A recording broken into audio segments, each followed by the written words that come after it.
Okay, hopefully this is working. Today we are going to be doing a quick review on the 5 types of chemical reactions that we're going to talk about in this class. One of the things that I did mention is there are more than 5, but again we're only going to focus on the main 5. Synthesis, decomposition, single replacement, double replacement, and combustion reactions. Okay, so again in the notes you're going to see some things. We talk about redox briefly, we talked about acid-base through a slide, not at all actually. But again, keep that in mind that those were just extra, so do not worry about those. The main thing about these 5 types of reactions is can you recognize them based on the reactants. So for example, the 5 types: synthesis, decomposition, single replacement, double replacement, and combustion. Okay, now again I'm going to try to keep these colors as close as I can just to make sure that it's easier, but again we need to keep these in mind, and I apologize for abbreviating it. It is faster for me to write it that way. The main thing with synthesis is, again, synthesis reactions occur when 2 elements come together.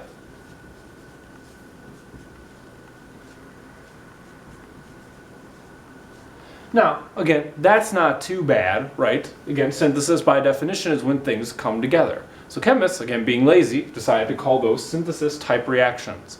And the reason you know what they are is it's going to be an element plus an element. Okay, now I'm just going to go behind the camera really quick. I just want to make sure that this is working. I've had some issues. This is the 3rd, 4th time I've tried to do this today. So again, I'm just going to go back, test it really quick, and I'll be right back. Okay, I apologize.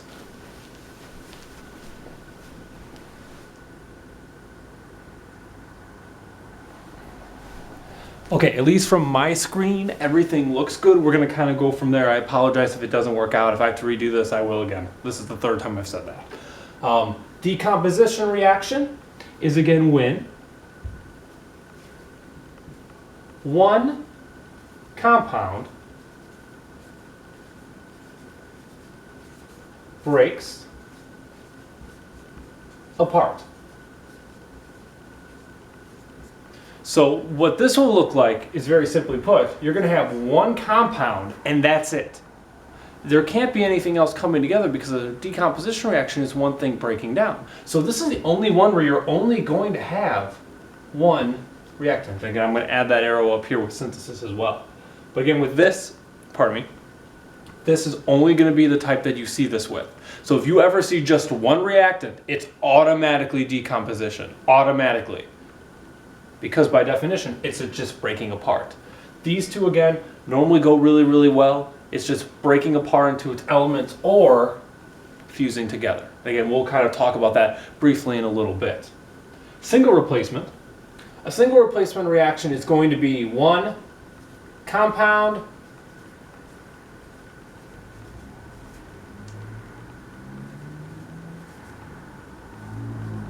and 1 element. We are going to go into detail on these 2 because of how complex they might be. These are the hard 2.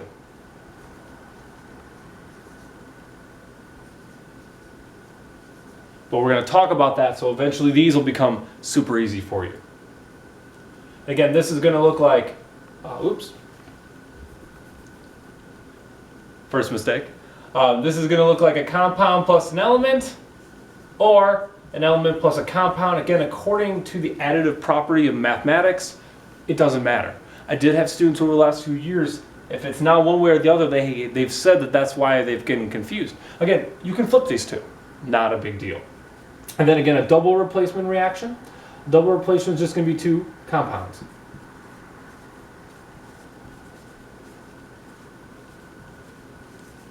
Again, and that's just going to be a compound plus a compound. Again, there is a slide at the end of the PowerPoint. It's in the last 5 for sure. And these are kind of the cheat sheet ways that are on that slide. But again, kind of just wanted to go over how do you quickly recognize what these guys are. Combustion really easy actually to notice, because combustion reaction is always going to have a hydrocarbon.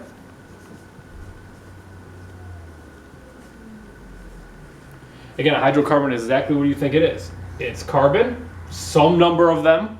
It doesn't matter, so I'm just putting an X. It could be 1, it could be 2, it could be 13, 14, 30. It does not matter.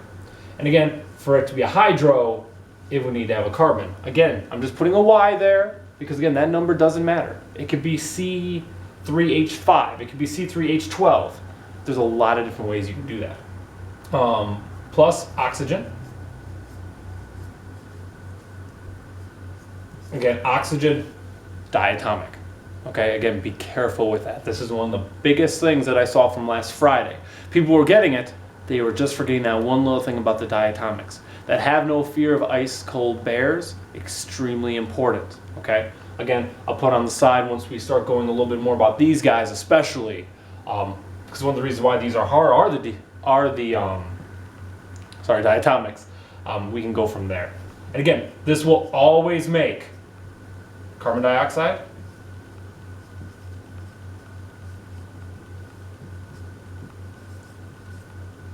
and water.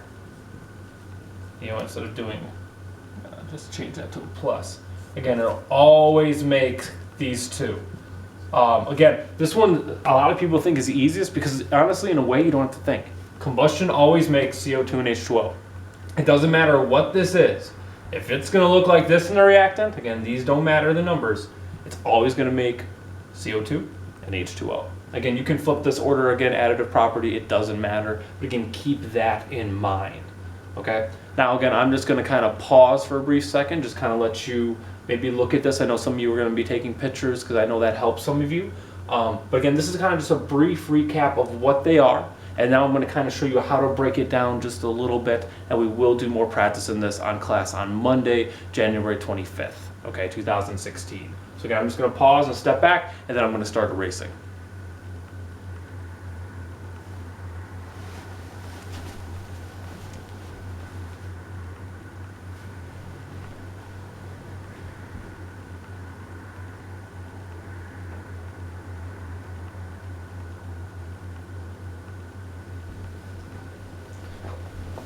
I thought it'd be a little easier to wipe this off with a quick little tissue. Again, I think that was a long enough pause, but we're going to kind of break down kind of the more hard stuff about this now.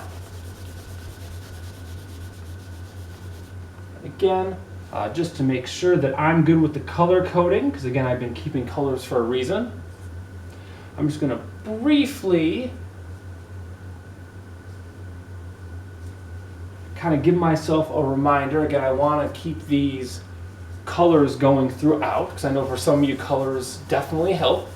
I wasn't ever a big person in high school with like color coding notes and stuff. I honestly would just underline things, but after definitely teaching the last few years, I've noticed that more and more students are like color coding their notes, whether that be underlining in red versus blue or highlighting, for example.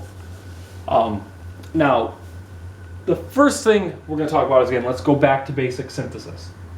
Now, with the synthesis reaction, you're going to get something that maybe looks like this. I'm going to put 3 examples up really quick, okay? I'm going to put 3 up.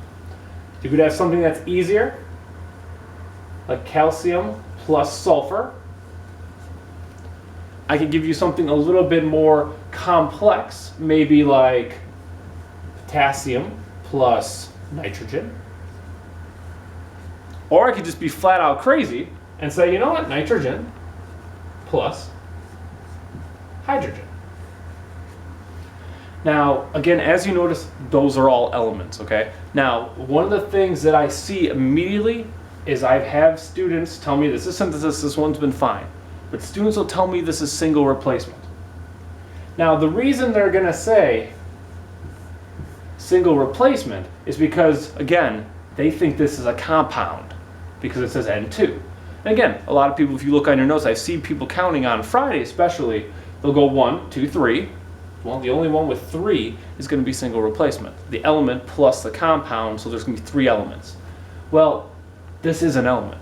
So because of that, we have to be extremely careful, and this has to be an element. Again, it's diatomic. You can't really do anything else from there. Again, just to write them down, The diatomic elements are hydrogen, oxygen, nitrogen, fluorine, chlorine, bromine, and iodine. Okay? That's extremely important. Matter of fact, I'm not even going to touch this the rest of the video. That's extremely important because that could turn an easy problem into a very challenging one. Okay? Again, keeping in mind, that again, this is a synthesis. Those guys are going to all come together. So you're going to get Ca, S, K, N, and NH. Now, I know some of you probably are screaming through your video screens right now saying that can't be the right answer. And as a matter of fact, you're right. It's not necessarily the right answer. Because with all of these, when you are predicting the products, and this is a great start, you have to crisscross. Okay? You have to crisscross. So again, looking at this, and I'm just going to flip to another color. I believe red was one of those because I did a test on the colors. So I don't think you can see this one.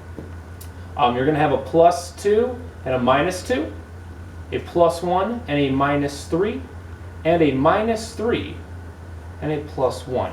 Now again, I apologize. This one's a really good example because of it's both diatomic. I know normally hydrogen's first because it's positive. This is an exception. Do not worry about that. It will be straightforward moving forward, especially for your quiz on Friday. So those of you who are watching this video, you now know ahead of everyone else that there's a quiz Friday, the day of the assembly. Woo! Go Tomcats. Continuing on, again with this crisscross, because these guys cancel out, your answer is CAS. So that one was actually done. You are good to go. Crisscrossing here, you're going to get K3N. You're done. Again, I wouldn't keep the charges up because again, you don't really ever want to leave them, and again, we've never actually done that. So again, I would erase the charges. K3N, just to make sure that it looks a little bit better. And then with this last one, you're going to get NH3. Again, you may put the 1 there. I'm going to put it, why not? And that's ammonia. Again, that's Windex. Again, I actually ran out a few weeks ago. I run and get the bottle for you. But again, it'll say ammonia D on most of the Windex bottles, and that's ammonia. Again, crisscrossed each and every time, and that's how you do it.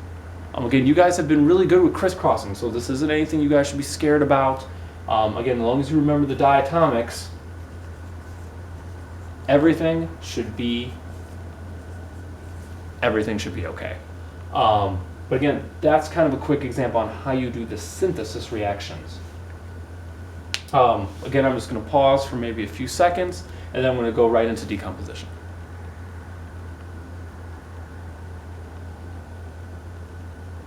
All right. Now, with decomposition, so you can see I probably need to clean my whiteboard. I haven't used this thing in 4 years. It's been crazy.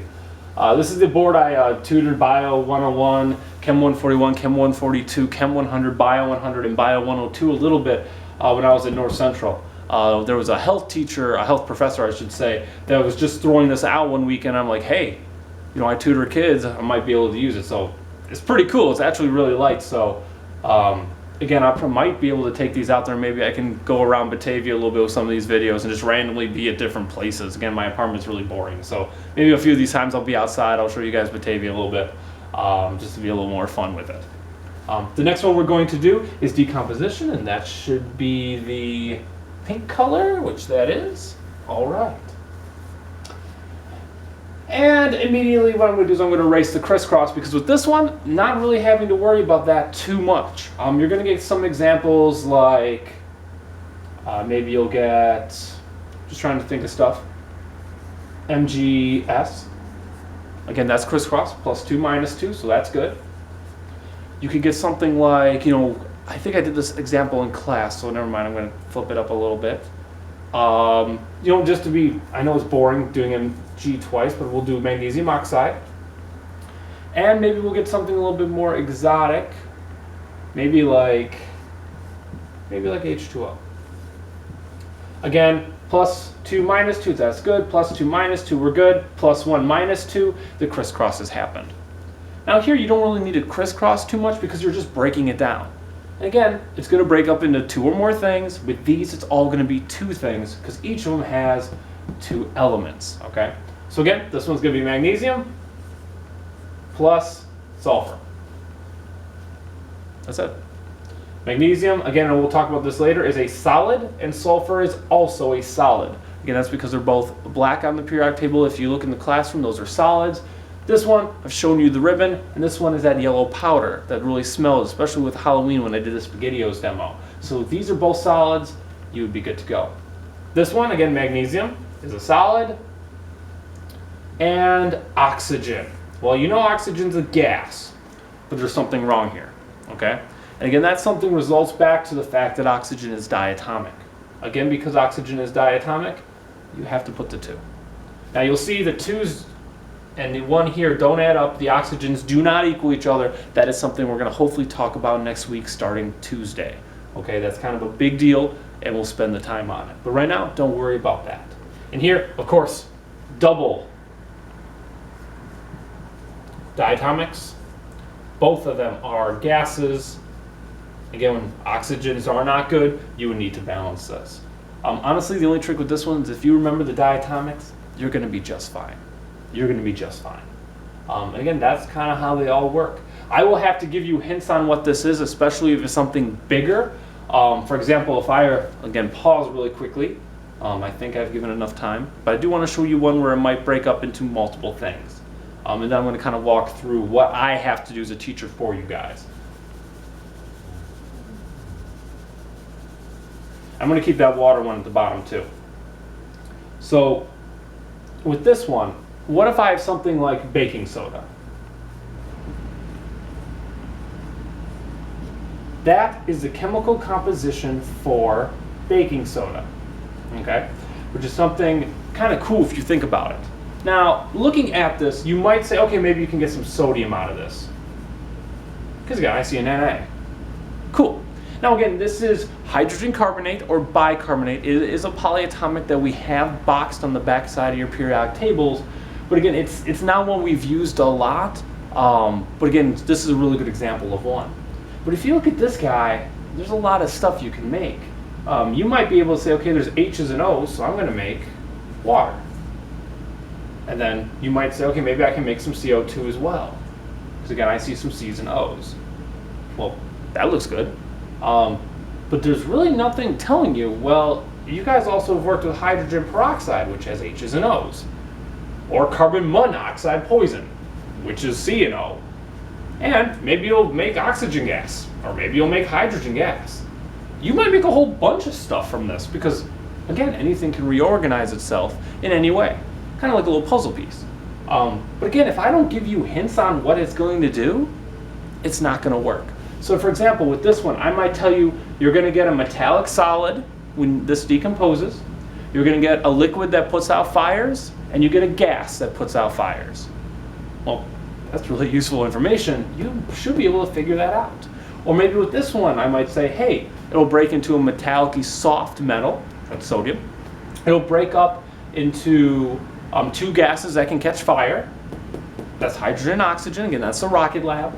I might say it also can make a poison that your house has a detector for. That's this.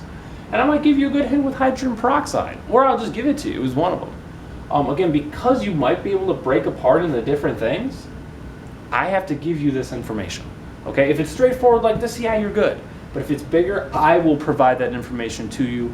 Don't worry too much about that. Again, that's decomposition, really nothing to it.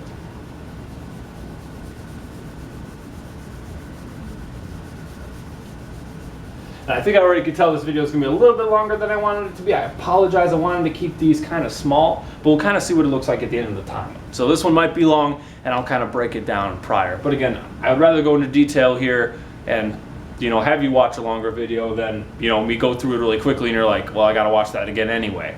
And again, I wish you guys could answer questions, but again, I'm just trying to anticipate what they're going to be. The next 2 are the hard 2. Single replacement.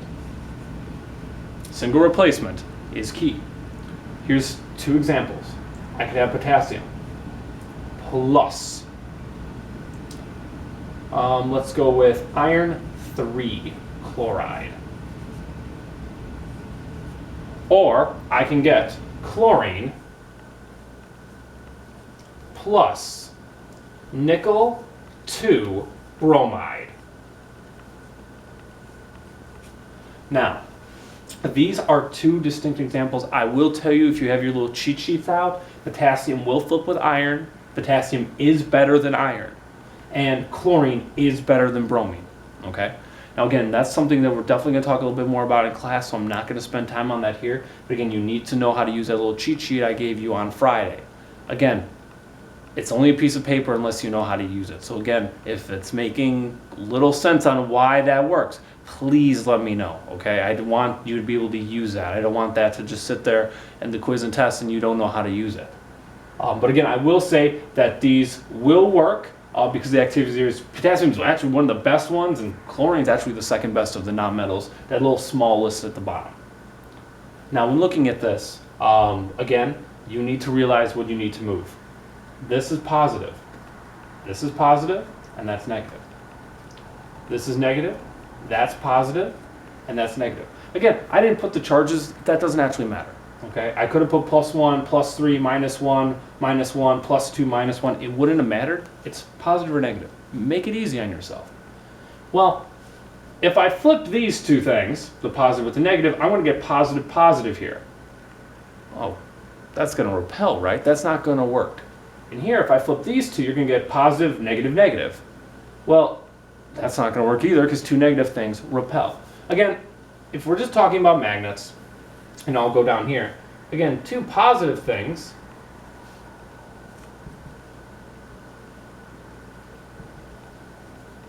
are going to repel, right? They're just going to get away from each other like two ends of a magnet. And if you put two negative things close together, well, the same thing's going to happen. They're going to repel away from each other. So because of that, well, that can't work. So what you're going to do is you're going to flip the positives. The iron will now be by itself, KCl. The nickel will now be by itself. Oh, see? And I actually just made a mistake. If the nickel would have been by itself, you would have got this. So this is exactly what I don't want you to do. That was, see, even I just made a mistake. Again, this is negative, negative. That's going to do this. That's no good. So again, make sure you can check yourself. Again, if I can make a mistake every once in a while, so can you guys. Let's make sure we don't do that as much as possible. So again, with this one, you're going to have Br, and you're going to have the nickel chloride. Now, here's the thing. We haven't crisscrossed here yet, and we haven't done some other things. Again, with this, we need to make sure that we're crisscrossing.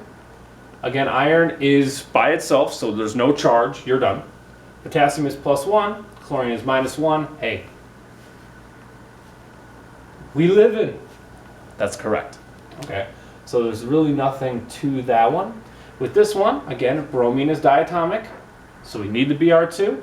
Again, if it's +2 here, odds are it's going to be +2 over here. The only time it wouldn't be is redox reactions. But like I mentioned at the beginning of this video, we're not going to do redox. So again, this is +2 if this is +2. Chlorine's -1. Crisscross. Nickel 2 chloride.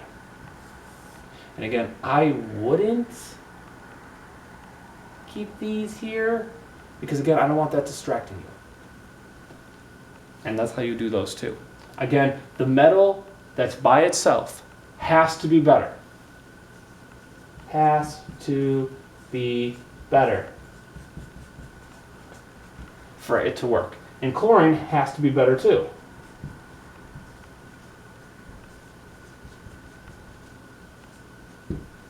It has to be better to work. If they're not better, they're not going to flip this out.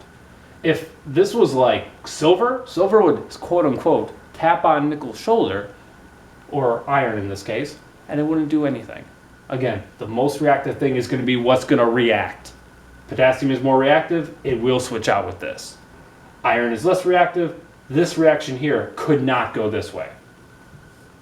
Again, iron is not as good as potassium, that would not work. Same thing here, bromine is not as good as nickel, that will not work. And that's really all there is to single replacement. Again, you just got to be careful. You got to crisscross. Got to remember the diatomics, and you got to just make sure that you don't put two positive, negative things together, and you use your cheat sheet. I think maybe now you can see why this one's the most difficult one for students. This is the one that has a lot of parts to it. Just make sure you're being careful. Again, I'm going to pause a little bit, and then we'll start the last two. And one of the things, just while I'm talking about this, again, I am writing bigger than I did the last two tries of this I've done, but there's still a chance that it's not going to be good enough once I upload it. So again, if you guys see it, let me know, hey, write bigger, or hey, move the camera closer. Give me suggestions. Again, I'm not this pro camera person, I'm not pro at really anything other than I'm okay at explaining things, I think. So again, just let me know.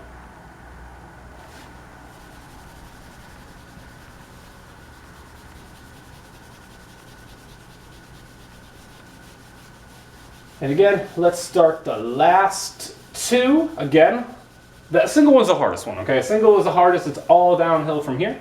Let's talk about double replacement. And, just because I'm going to immediately put the crisscross, because you always need to crisscross, like Rick Ross at your boss, barbecue sauce. I don't think they'll have a problem with me saying that on YouTube. But again, if we're looking at double replacement reaction, again, the activity series is good. That little sheet of paper is only for single replacement, okay? If you haven't already written single replacement only, please do that. That is your key to use for single replacement. It will not help you here. It will mess you up here, and you don't want that. So let's take a little bit bigger things. I'm going to take sodium sulfate, and I'm going to add it to potassium chromate. Let's have some fun. Again, polyatomics can be thrown in here at any time. So again, let's actually, with this one, throw some of them in. With this one, let's be nice and just say potassium oxide, and let's put acetic acid. Again, just for now, I'm putting parentheses, and I apologize for this one.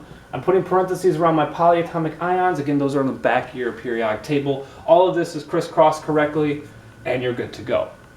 Again, if it helps, you got positive, negative, positive, negative, positive, negative, positive, negative. Again, I'm not putting the actual charges here because it doesn't matter. What matters is, can you make the right switch? So the switch would be either flip the positives every time or flip the negatives every time. Again, this will not switch with this. So this is going to work, or that'll work. Okay? It's going to be one of those two switches. What you don't want to do, ever,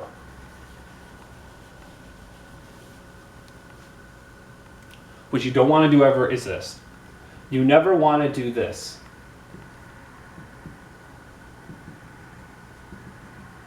And again, my little cry face. And that's because if you flip this and this, you're going to get positive, positive, and you're going to end up with these two negatives together. Now, that's not going to look right. I know you guys are going to be able to recognize that, so just be careful with that. Always flip either the positives or the negatives. And I'm going to be completely honest with you. I've always flipped a negative, so I'm going to continue to do that here to show you that I'm going to keep doing what I've been doing in class and what I've done my whole life as a chemist. So to do that, what I'm going to do is I'm going to have sodium. Oop, wrong color. I'm going to have sodium. Really? I'm going to have sodium, chromate, plus potassium sulfate. This one, I'm going to have potassium acetate,